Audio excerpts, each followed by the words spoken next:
for the leadership, the strong backbone of our county treasurer, Dylan Osborne. And so I want to thank him for being here as well. To that end, let me begin by saying that we have made a lot of investments to bring crime down. Over $130 million and counting over the last 3 years. That doesn't even account for the historic pay raise that we provided Harris County deputies just yesterday. And salary increases for the district attorney's office that will put their starting prosecutors at over 10,000, the nearest jurisdiction, in addition 10,000 to their entry salaries. But for the system to work, and we always refer to the criminal justice system, for it to work is to recognize that it is a system. There's many pieces that go into it, and it all must work well. From the frontline law enforcement officers, to prosecutors, district attorneys, judges. And so today, we're also here to talk about another important player in that system, and that is the bond industry. No one disputes that we have problems that are putting the public at risk of being victims of crime. In Harris County, my and our commitment and bond is to keep you safe. Now, there's a lot of political posturing and messaging going out, clouding what really is happening. You'll all have heard about judges this and judges that. Low bond this and low bond that. However, transparency and sunlight are the true cure to political spin and disgraceful lies. The dashboard that you're about to hear this morning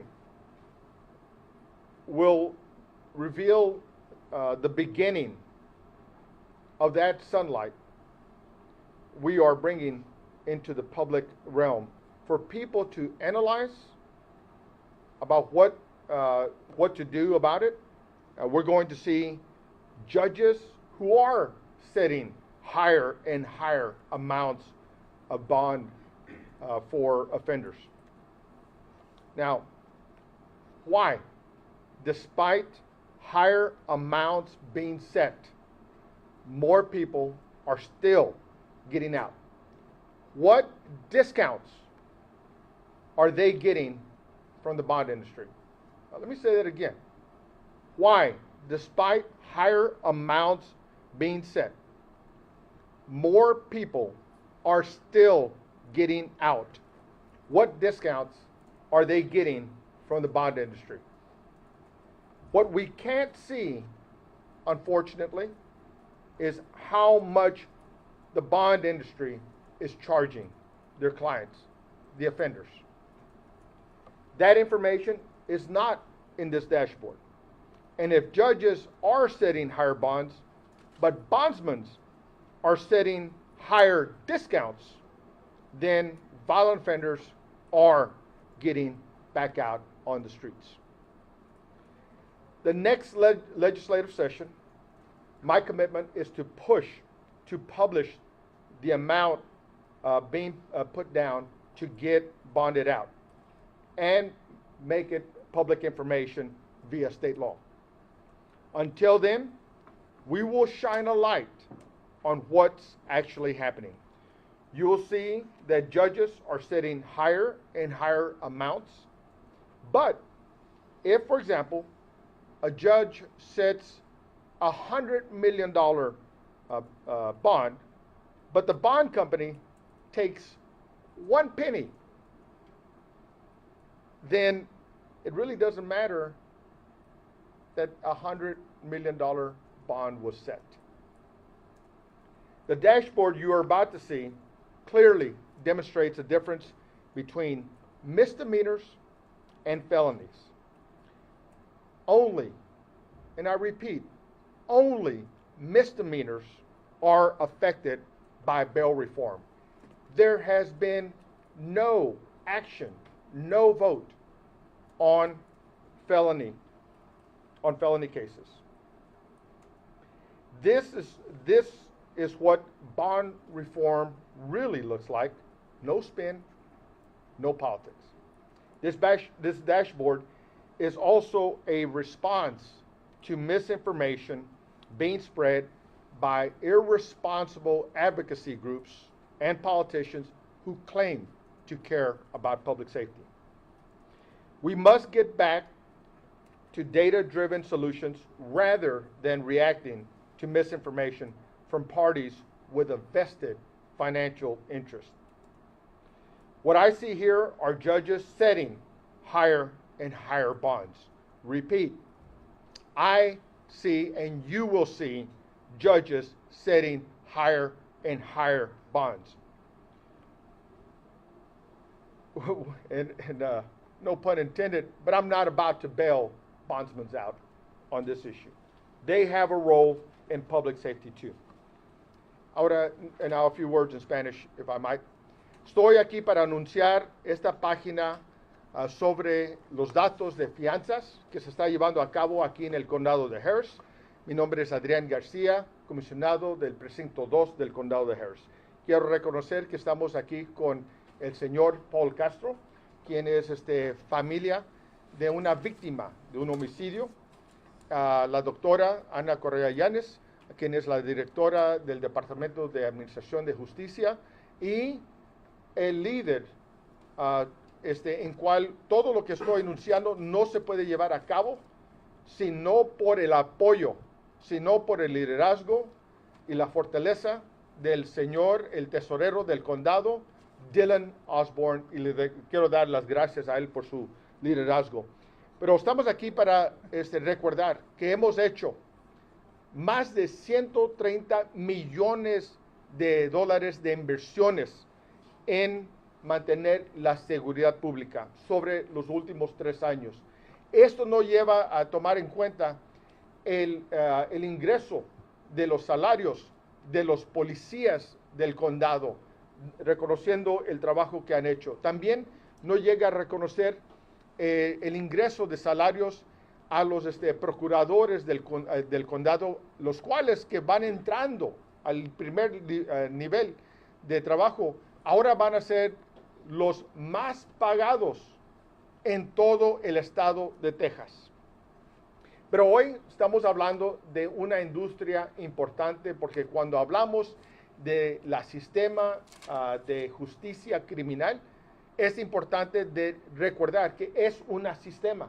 No una entidad tiene solo la responsabilidad del éxito de este sistema. Hay varios pasos o elementos que llegan a trabajar juntos y tienen que trabajar juntos y tienen que trabajar juntos bien.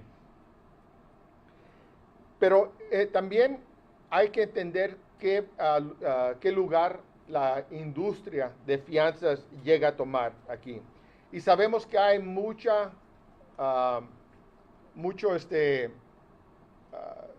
personas hablando en términos políticos, muchos tratando de pasar mal información, de tratar de confusar lo que se está llevando a cabo.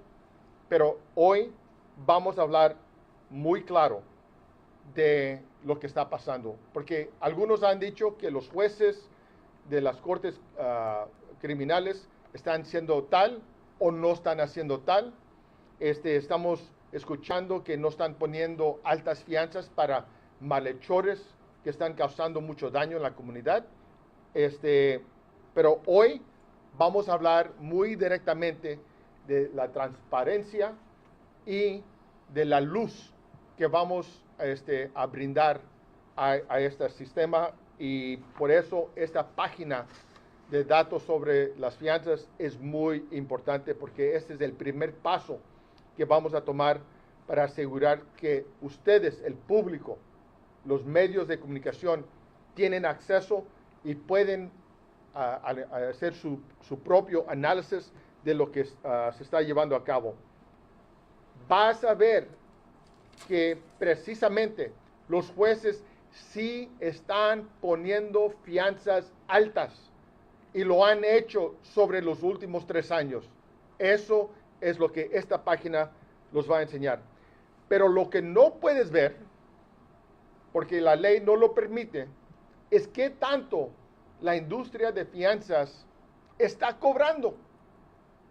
Y por eso yo quiero que todos llegamos a entender que si los jueces están haciendo su parte, pero los que dan las fianzas están dando un alto descuento, entonces eso me ha ayudado a entender por qué estos malhechores están regresando a las calles para causar más temor y más daño. Mi compromiso es de ir a la legislatura estatal para pedir un cambio en ley, para asegurar que esa información, lo que está cobrando la industria de fianzas, también puede ser público. También quiero reconocer que esta página les va a enseñar que sí ha sido reforma bajo los casos menores. Pero también esta página va a enseñar que no hay ningún cambio en los casos más serios, en los casos de felonías, en los casos más críticos. Esta página va a ser muy claro, va a hablar, va a corregir la mala información que se está repartiendo sobre grupos y políticos que dicen que actualmente están preocupados por la seguridad de nuestra comunidad. Esta página les va a enseñar todo muy claro. Y también vamos a llegar a entender que la industria de fianzas también tiene su parte en nuestra seguridad. Y con eso les presento a la doctora Ana Correa, Dr. Ana Correa, to provide us a walkthrough to the dashboard. Thank you.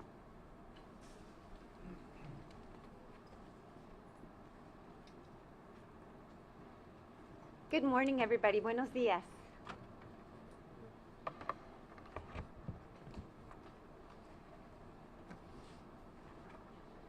So before I begin, I just wanted to say thank you, Commissioner, because this could not have been possible without you. We serve the Commissioner's Court, and he asked us to do this. And so this is a partnership, and I'm going to briefly discuss how this came about, what it includes, who is it for, and how do you have access to that. Is that okay? Also, if you're anything like me, when you see this dashboard, you're going to have a lot of questions. I know that all of us certainly have. So it's a work in progress. And so because this is a partnership with the public, with the media, we ask that once you see the dashboard, if there's additional points of interest, if there's things that you want to have more clarity on or modify, we are here. We're here to serve you. So just jot them down. And again, it's an evolution.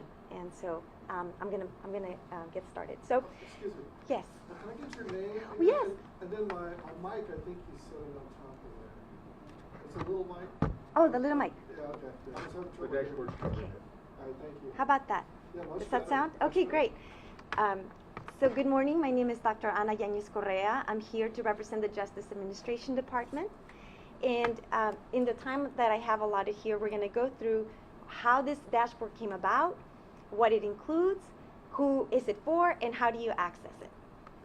So Commissioner's Court decided to give the Justice Administration Department a, I think my battery ran out of my, and you know why? Because it means it's going to be successful. So just bear with me, bear with me. Again, this is Ana Yáñez Correa, Justice Administration Department.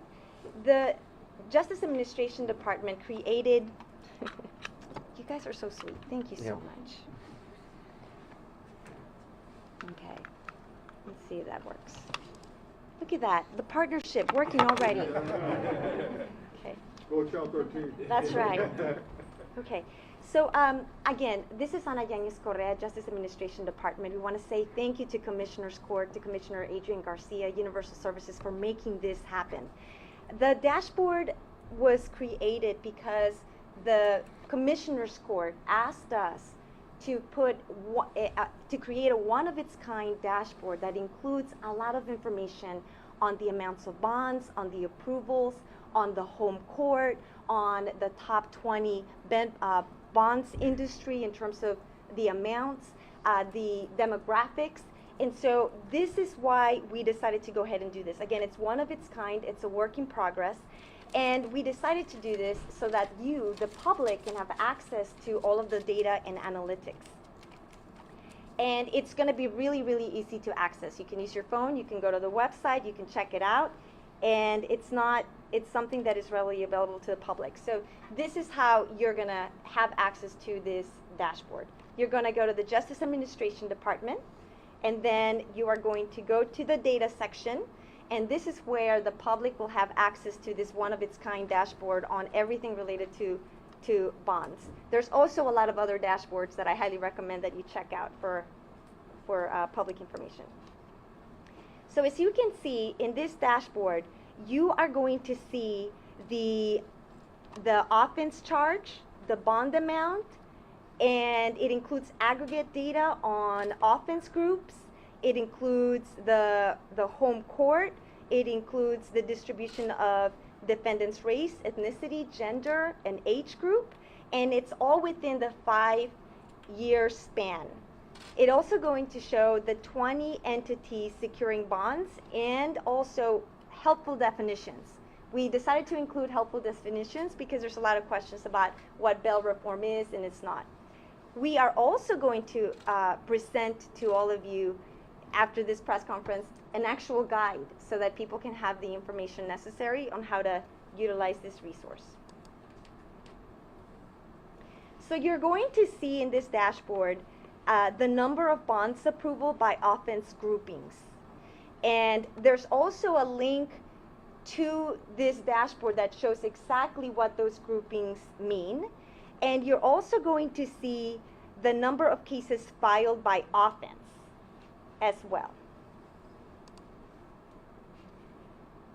You are going, when you dive into this dashboard, you may notice that there are some years that there are going to be some differences. Okay, so again, this is a work in progress. It is not perfect, but this is what we have.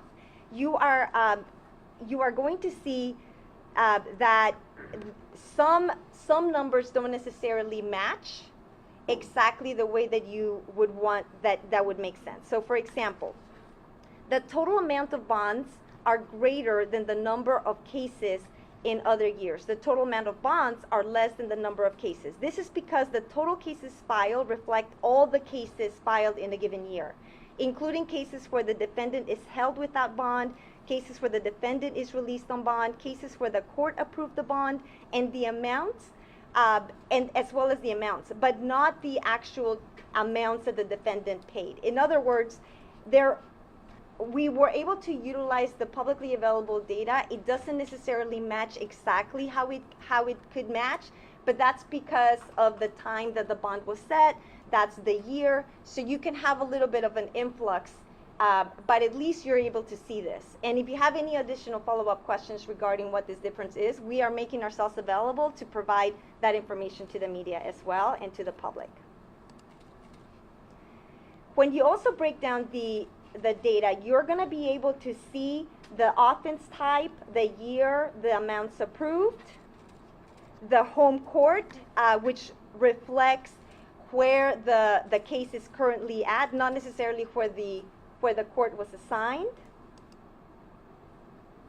You're going to see the bond amount set by the judge. However, it does not represent the amount paid by the defendant. Again, there's some challenges. We don't have data to everything, but this is the beginning. And you can kind of break it down. You can see what type of bond it is. You're going to be able to see the demographics as well. you can break it down to further do a comparison on the year and the demographics. And then we also put all of this information in one page to make it easy for everybody. You are going to be able to see the type of bond, whether it's cash, unsecured, general order bond. You're going to be able to also see the home court. And again, when we say home court, we're referencing the court where the case is currently assigned, not where the case actually began. And you are going to be able to see the top, you're also going to be able to see the top industry, where the amounts, who the amounts is going to, and you can check per year the trends on that amount. These are all of the offense types that you can look at and how we were able to have that information. And then you're going to have all of these definitions. Again, there's a lot of information in this dashboard, and this resource is for you, for the public, and you're going to have a lot of questions, and that's where we come in. If you have any additional questions related to what else could be included, we're only a phone call away. You just let us know. There's going to be some information we have access to. There's going to be some other information that we don't have access to, but this is the beginning of shining the light on this very important topic. So thank you so much. Thank you. And if you have any additional questions, Laura Lucas can provide you, can set up an appointment with us. All right. Yes. That does deserve some applause, because this is cutting edge. And let me just say that before I bring up our next speaker, let me tell you some stories. And let me just say that having this information available, and I really do want the media to take up Dr. Correa on her offer to look at it, use it, ask your questions, and then give us input to make it better, easier to use, so that it can really provide the resource and support that we need for the general public and for our media partners. But the stories that I want to share with you begin with Dion Ledette, who killed a cop while on the street on a bond. We don't know how much he paid. We do know, you might be able to find that case on this dashboard, and if you're able to make that connection to this dashboard on some of these cases, I would ask you to go knock on the door of the respective industry that you'll see here and ask them and see if they'll release that information to you. He got out, never showed up for court, and committed new crimes. For that reason, look, I have worked tirelessly over my term in office to make historic investments in public safety, listening to the concerns, listening to issues, finding ways to navigate this pandemic. But I, again, will say that the entire system is a hub with a lot of spokes attached to it, and one of those spokes is the bond industry. And so bondsmen, as a result, must accept that they too have a role in our system of safety, and to ensure that defendants do show up for court. And then a more painful story that you'll hear is that of David Castro, whose father is here with us today. His father will share the details of that. But I did want to say, as I mentioned earlier, that meeting with Paul was the inspiration to understand the question: how is it that people are committing terrible crimes being arrested, and then ending up on the streets once again. As an old cop, I will tell you that my frustration has been very, very public. I needed to understand this. And when I sat down with Paul, it was obvious that I was not the only one needing better information and insight to how all this works. And there's dozens of more examples, regretfully, of people out on bail, bailed out again, then committing additional violent crimes. But we know that bondsmen are making the decision, a business decision, to still get them back out on the street. So with that, let me ask Mr. Castro to share some words. Good morning, everyone. Thank you, Commissioner Garcia. My name is Paul Castro. I'm the father of David Castro, who was murdered last summer. Today, our county is taking a small step forward in creating a more transparent legal system through the launch of the bail dashboard. I want to thank Commissioner Garcia for leading the effort to create this dashboard. I thank the various professionals, including Dr. Correa, who contributed their talents to shining a light on a complicated judicial system that doesn't seem to be working very well for the good people right now. 7.5 months ago, my son David was senselessly murdered by a road shooter. David should have turned 18 last week. Instead of celebrating his birthday, we mourned his death. Our loss has been compounded by a series of shootings we all know about, where innocent children are the tragic victims of violent criminals. DJ Dugas, Ashanti Grant, Arlene Alvarez. I know you join me in praying for Ashanti's recovery. We pray for all the families as they process the unthinkable involving their children. Our family thanks the hard work of Houston Police Department for catching David's killer. They found out after they caught him he was a convicted felon. He'd used a gun in the past. We were hoping that the judge would set a bond high enough to keep him behind bars. Sadly, that did not happen. After his arrest, a bond company owned by the Muharrib family provided the accused with bail funds, and he was released back onto our streets.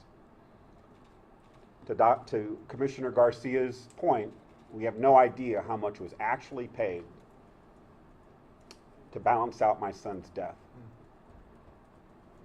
All that protects us and you from him is an ankle monitor.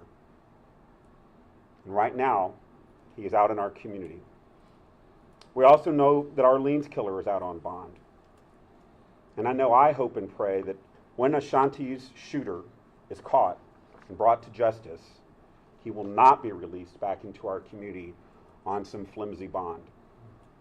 Houston deserves to be kept safe from these violent offenders. After David was shot, I went into the mode that I know best. I'm a learner. I tried to learn as much as I could, but I found the system to be quite complex. There was no such thing as this dashboard for me to go to and to find out what the heck was going on. What I've learned there's a backlog of cases, slows justice for the victims and the accused.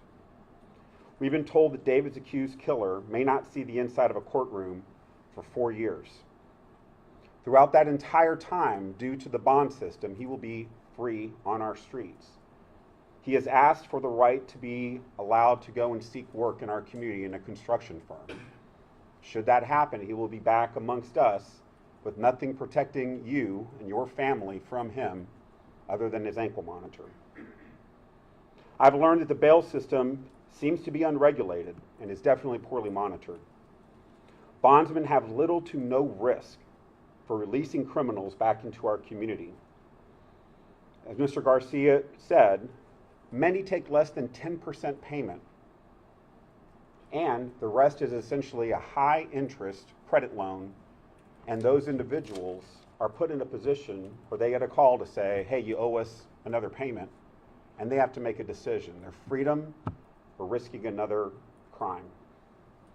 That's being done at our community's expense. We know that violent criminals are taking advantage of the slack in the system. They're being released on insignificant bonds and back and returned to their criminal ways. The family of Martha Medina found that out. It needs to stop. As a father of a murdered child, the more I learned, the angrier I got. When I went to research information about the accused killer, the accused bondsman, the courts and the county legal system, I found the process to be difficult and actually impossible to understand. When Commissioner Garcia reached out to express his condolences, I was thankful. He opened a door for communication, and I allowed myself to talk freely. I told him about my concerns as a citizen, as a voter. I told him that I think we need to shine a light on the system so we can better understand it. We needed a public dashboard where we could track what's happening in the criminal justice system, and then together we can improve it. We need to expose what's happening in our system, in our courts. We need to see which judges are releasing offenders, if they are repeat offenders, in a manner inconsistent with our community's values. We need to see which bond companies are placing profit over any concern for public safety, bonding out repeat offenders with no concern for our neighbors and no real financial risk to their pocketbooks.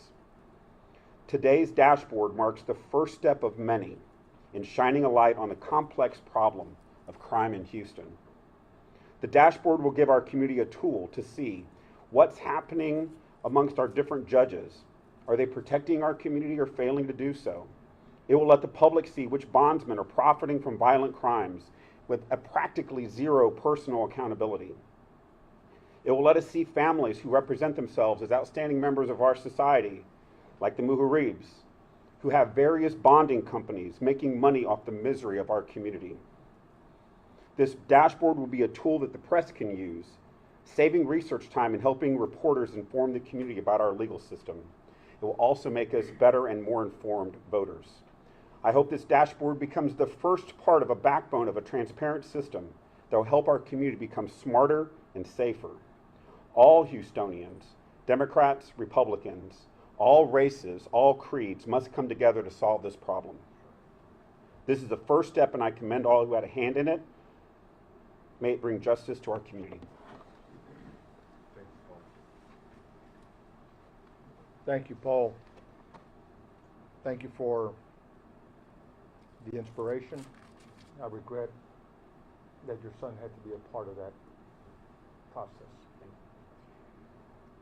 Now, let me just also say that Commissioner's Court has a lot of authority on a lot of issues. However, we have no authority to try to reform the bond industry. There's two places where that happens. One is the Harris County Bail Bond Board. The second one is in the state legislature. However, we do have leadership at the Harris County Bail Bond Board.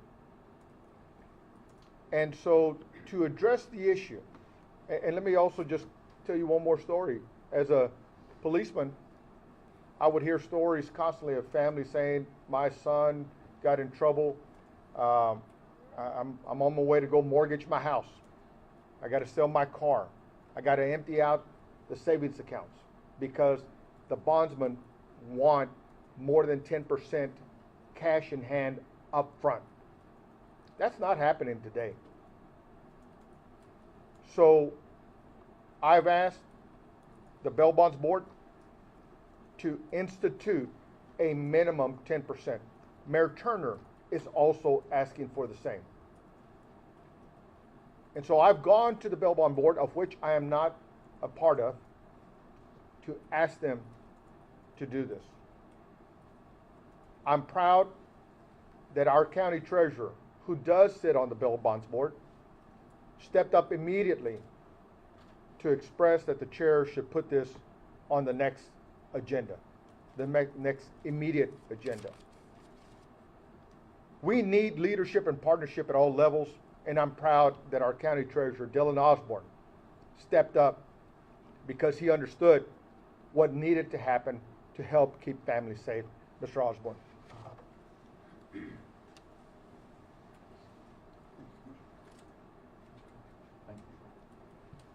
Hi, so I'm Dylan Osborne. I'm your Harris County Treasurer. Thank you, Commissioner Garcia, for your leadership on this, and we appreciate you having us all here today. Mr. Castro, thank you for your words, and Dr. Correa, it's nice to meet you today. You probably didn't expect to hear from the County Treasurer when it came to bail bond and bail bond reform, but as a member of the Bail Bond Board, I have committed to bringing this item forth on the agenda to require a 10% minimum for bail bondsmen to charge. Under Texas Occupation Code 1704, the Bail Bond Board is given authority to regulate the bond industry. And frankly, it's very vague. It's very broad, the power that we're given. Paraphrasing here, it basically says the Bail Bond Board has the authority to regulate all aspects of the bail bond business. Traditionally, we have had a series of local rules that sit on top of that state statute. Each county is able to enact their own rules, their own local rules that treat the state statute as a floor and not a ceiling. Historically, those local rules here in Harris County have dealt with things like licensing, what you need to do to get your application in, when's it due, things of that nature.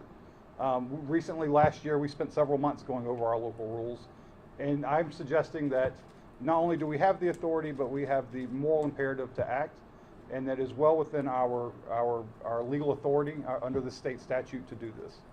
It is breaking a little bit from what we've traditionally done, but as we've seen under this new Commissioner's Court over the last few years, Harris County is no longer doing business as we've always done. So I look forward to bringing this up at the next meeting. I believe that's March 9th, the next Bail Bond Board meeting. It's the second Wednesday of the month. And I ask that the fellow members of the board vote to move this forward. I'm looking forward to a very good discussion. I'm sure we will have to iron out a lot of details, and we'll have to do that, in public. You'll get to see how the sausage is made that day. So we will move forward with that, and I'm looking forward to bringing some leveling of the playing field. Traditionally, you've expected 10% when you have to go get someone out of the county jail. And frankly, to be honest with you, I know that more than most. Practically everybody in my immediate family has spent a night in jail. I'm not like every other elected official. I come from a very humble background. And so I know what it means to have to go get someone out of jail at 2 o'clock in the morning, and you're struggling to figure out where you're going to get that 10%. And we are not looking to simply make this harder on people. But as you've heard from Mr. Castro and others, our bail bond system seems to be a little out of whack.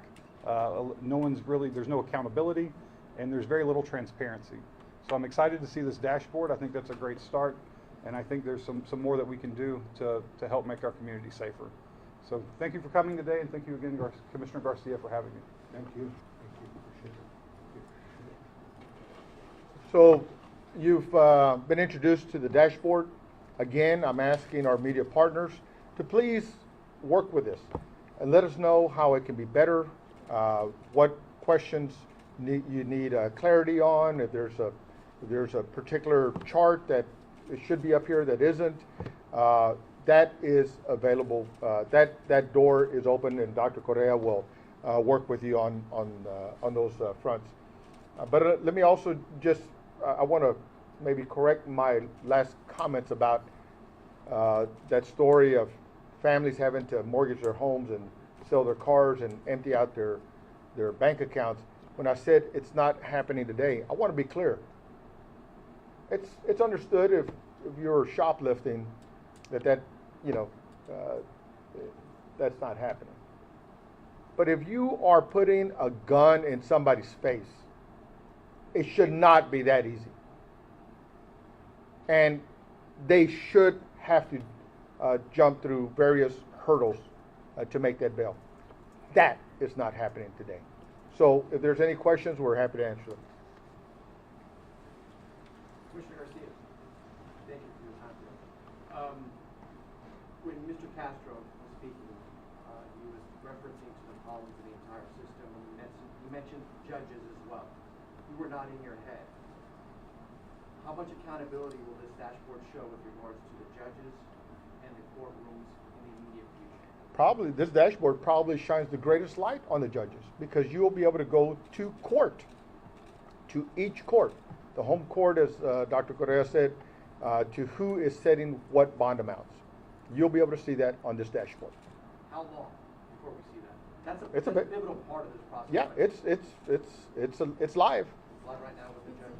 It's for everybody. And Now, there are some. If you don't mind. Oh, So the judges right now, just to be clear, because we didn't get that in this news conference, are all the courts and all the judges currently listed on the dashboard?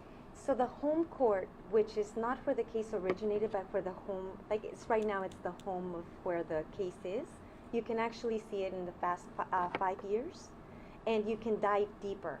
Now, there are some limitations. We only have aggregate information and aggregate data, but you are going to be able to see all of the home courts for both misdemeanor and felony. And once you take a look at it, if you have any additional questions, you can reach out to our office. I also have Dr. A.J. Roy, who is our guru data lead for the Justice Administration Department. But yes, you'll be able to see every single home court for both misdemeanor and felony within the last 5 years. And with stats like this, because I've seen it elsewhere, they tend to get updated every week. Will this be updated daily, weekly? I'm glad you asked that question. We were actually trying to figure out what would be the most appropriate time. And so we haven't sorted out exactly how often we're going to provide updates. But do you mind if I bring Dr. Roy?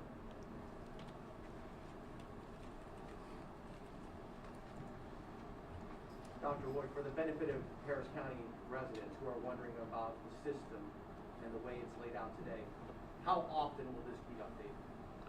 So at this point, the data in this dashboard is till 2021. So next year, when we have a completed 2022, we will update that with 2022 data.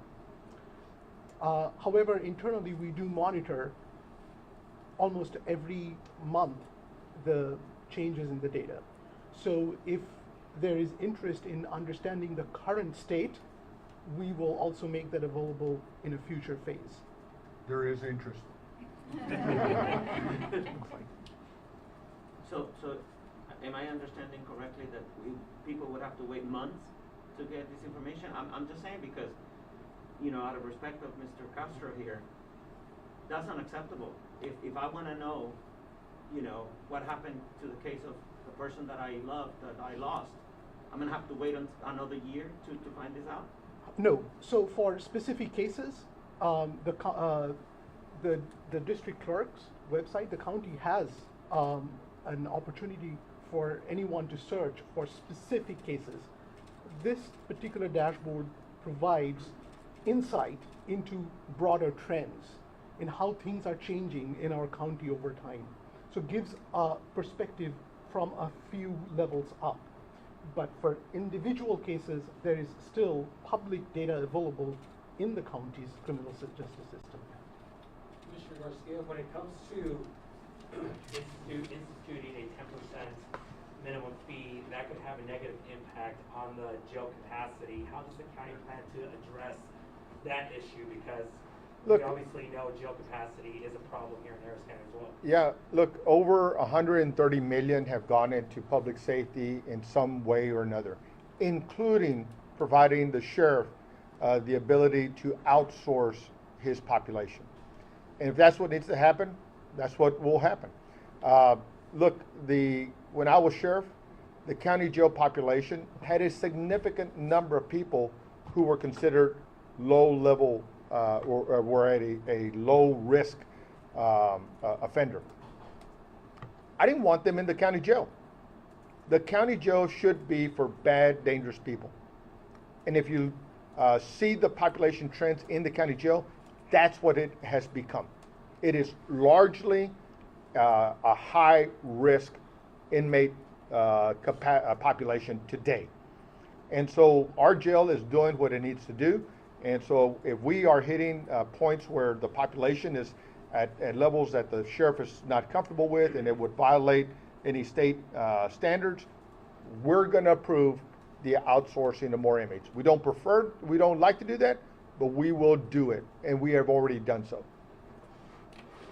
And if I may, couldn't help but put in a plug. In the same place where you're going to find the jail dashboard, there's also a dashboard for the jail population. It tells you the demographics, the charges, who is bringing people into the jail. So please make use of that resource as well. Thank you.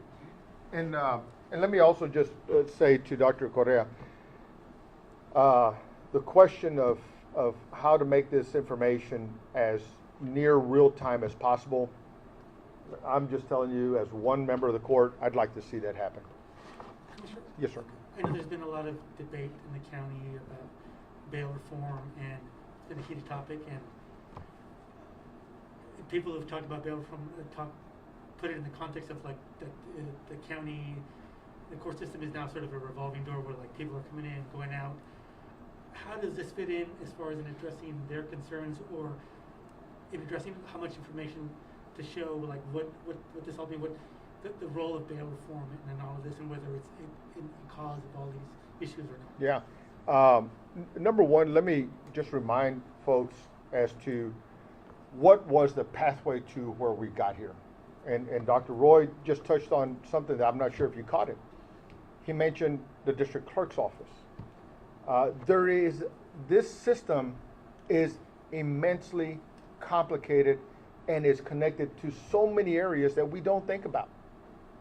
And so getting information to really understand how the system is working is immensely complicated. If I can just ask you to think about what the intelligence information sharing for the nation look like, it's comparable to how our system works here.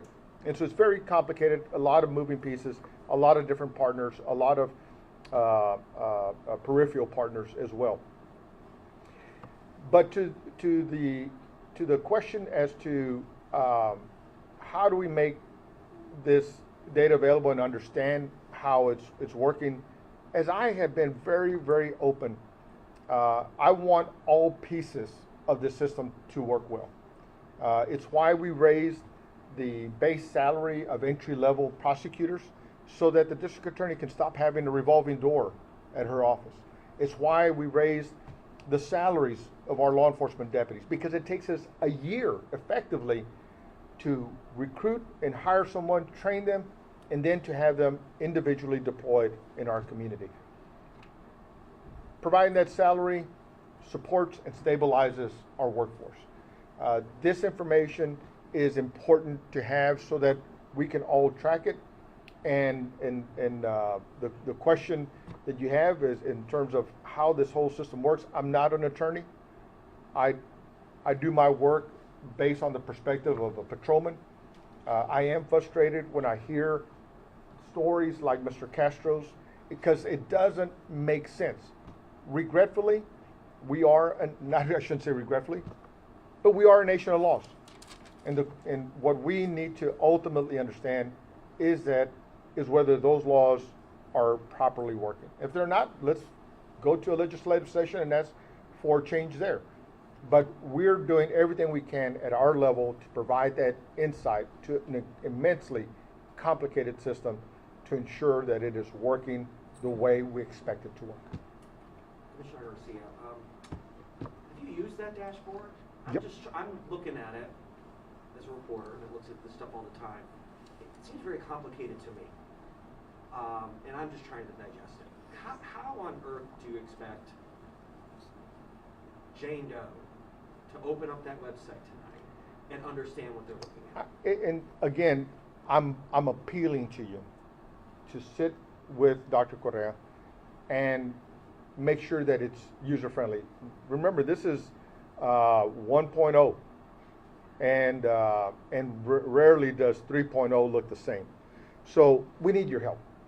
What I'm thinking is, okay, I know the name of the accused in my offense. Maybe I entered their name and it spits out data. Maybe that's one way to make it more user-friendly. I'm going to ask you to visit with her.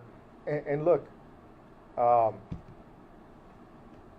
I have at times been a critic of the media because the old adage of it, if it bleeds, it leads. And yet we have kids being the first college graduate in their families. That's pretty damn good news. But it doesn't get covered. So I'm asking you, be a partner with us. Help us make this better, useful. Make sure it's helping us tell the right story. What's the immediate benefit of it today? Excuse me? I guess what's the immediate benefit for someone that logs onto it today? I'm What's sorry. the immediate benefit, Commissioner? The immediate benefit is that in particularly, the media has never had this kind of information at its fingertips without going through a public information request. That For the person at home. for the person at home, it's the same thing. You know, we're going to work to make this useful and user friendly.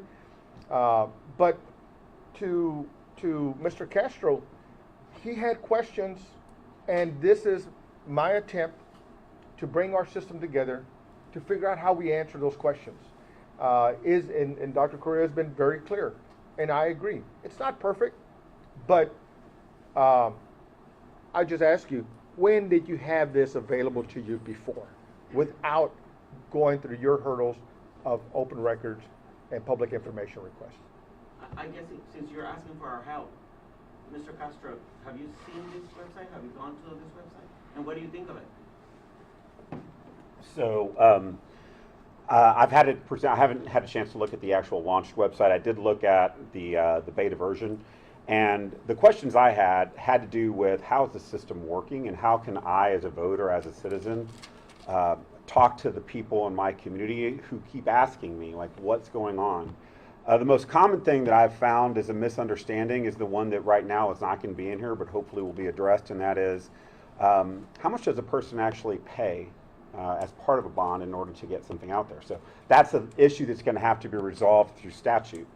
But the other question, because I sat here and I was like, wait a minute, so you know, my son's accused killer, $350,000 bond, $35,000 of that he has to put up, and now he's put it up, and you know, like, what happened? Is that a normal bond? Is that something that's working, not working?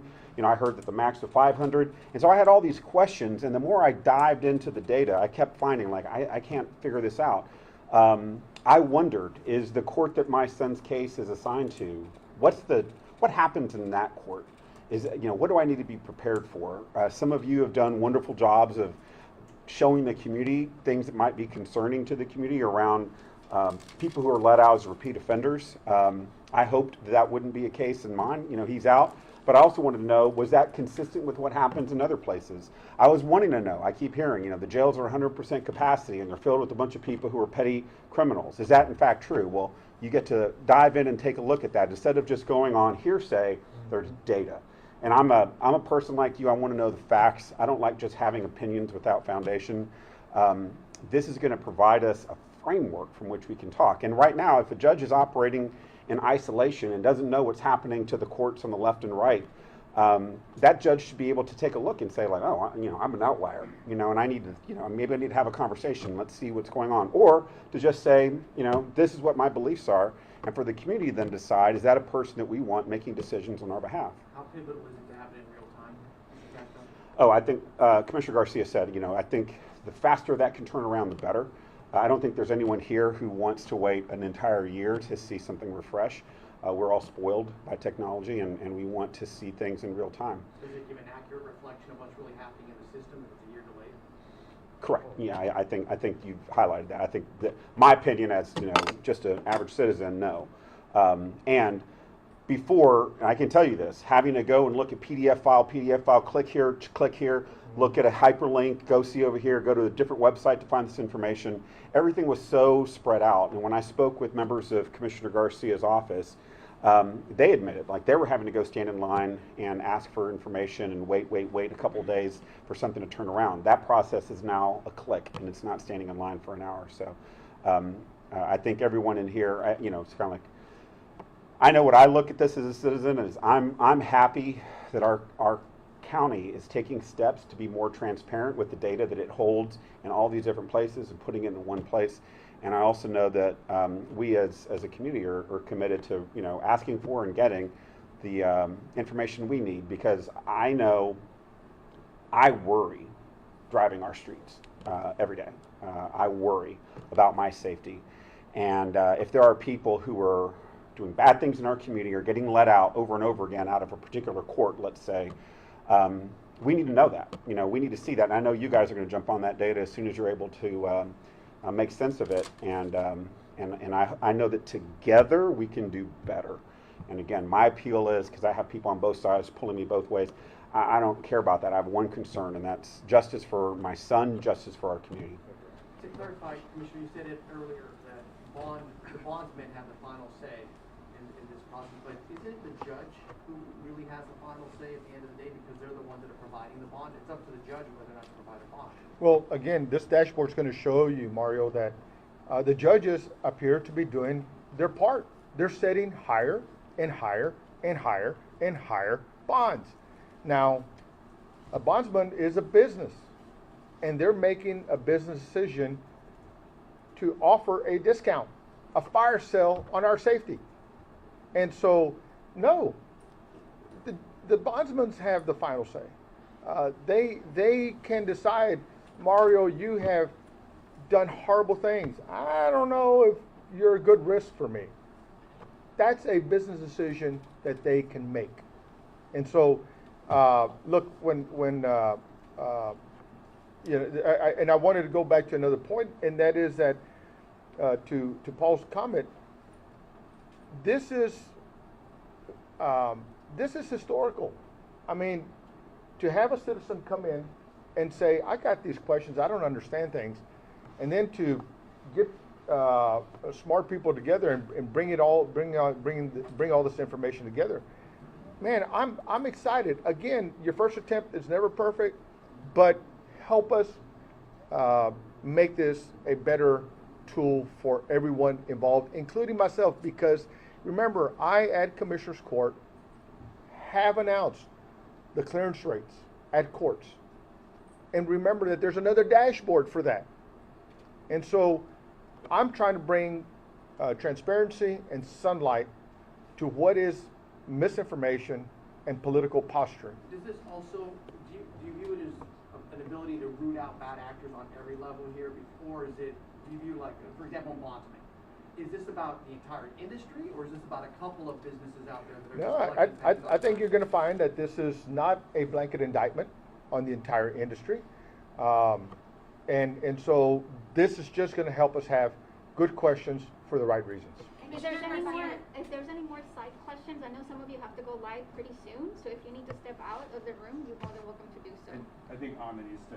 Yes, and Commissioner, and Maya, you answered you asked a really good question, and we have the Constitution, and with very few exceptions, judges have to comply with the Constitution. So you asked, what is the immediate benefit of this dashboard? A lot of people don't even know the terms, so we include that there. We're going to have a guide. We're going to everything that we know. We're going to share. We're a relatively new department.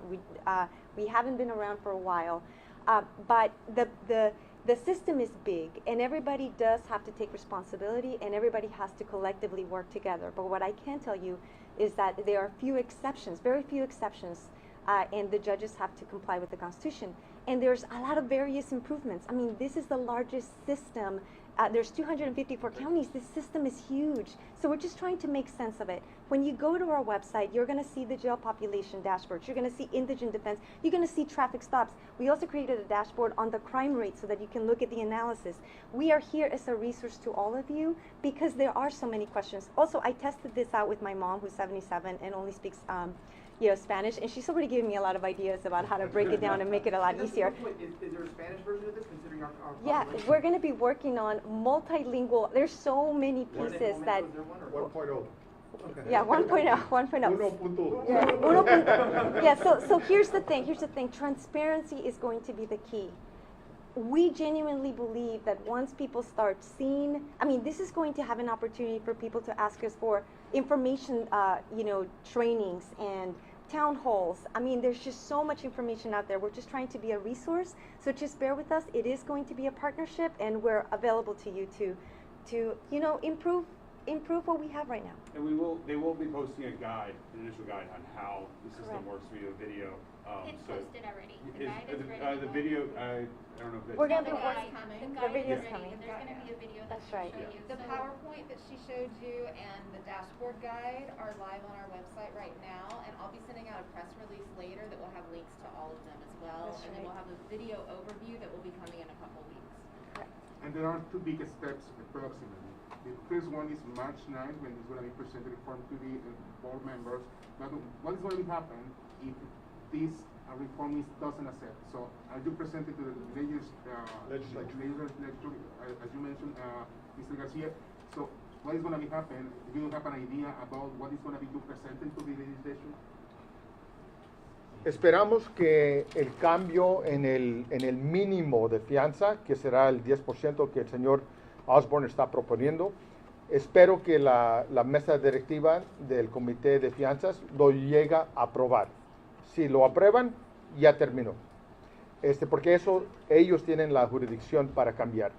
Si no lo cambian, entonces yo voy a ir a poner una propuesta en la legislatura para que lo cambien en la ley estatal.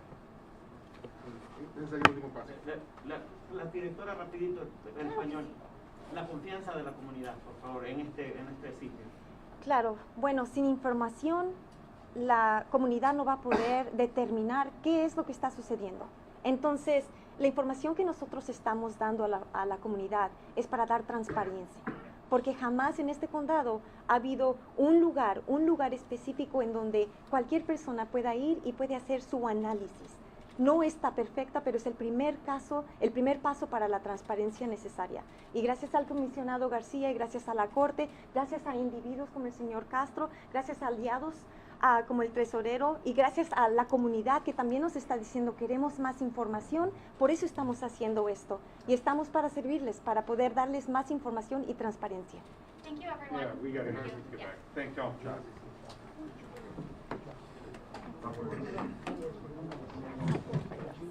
Can I get just-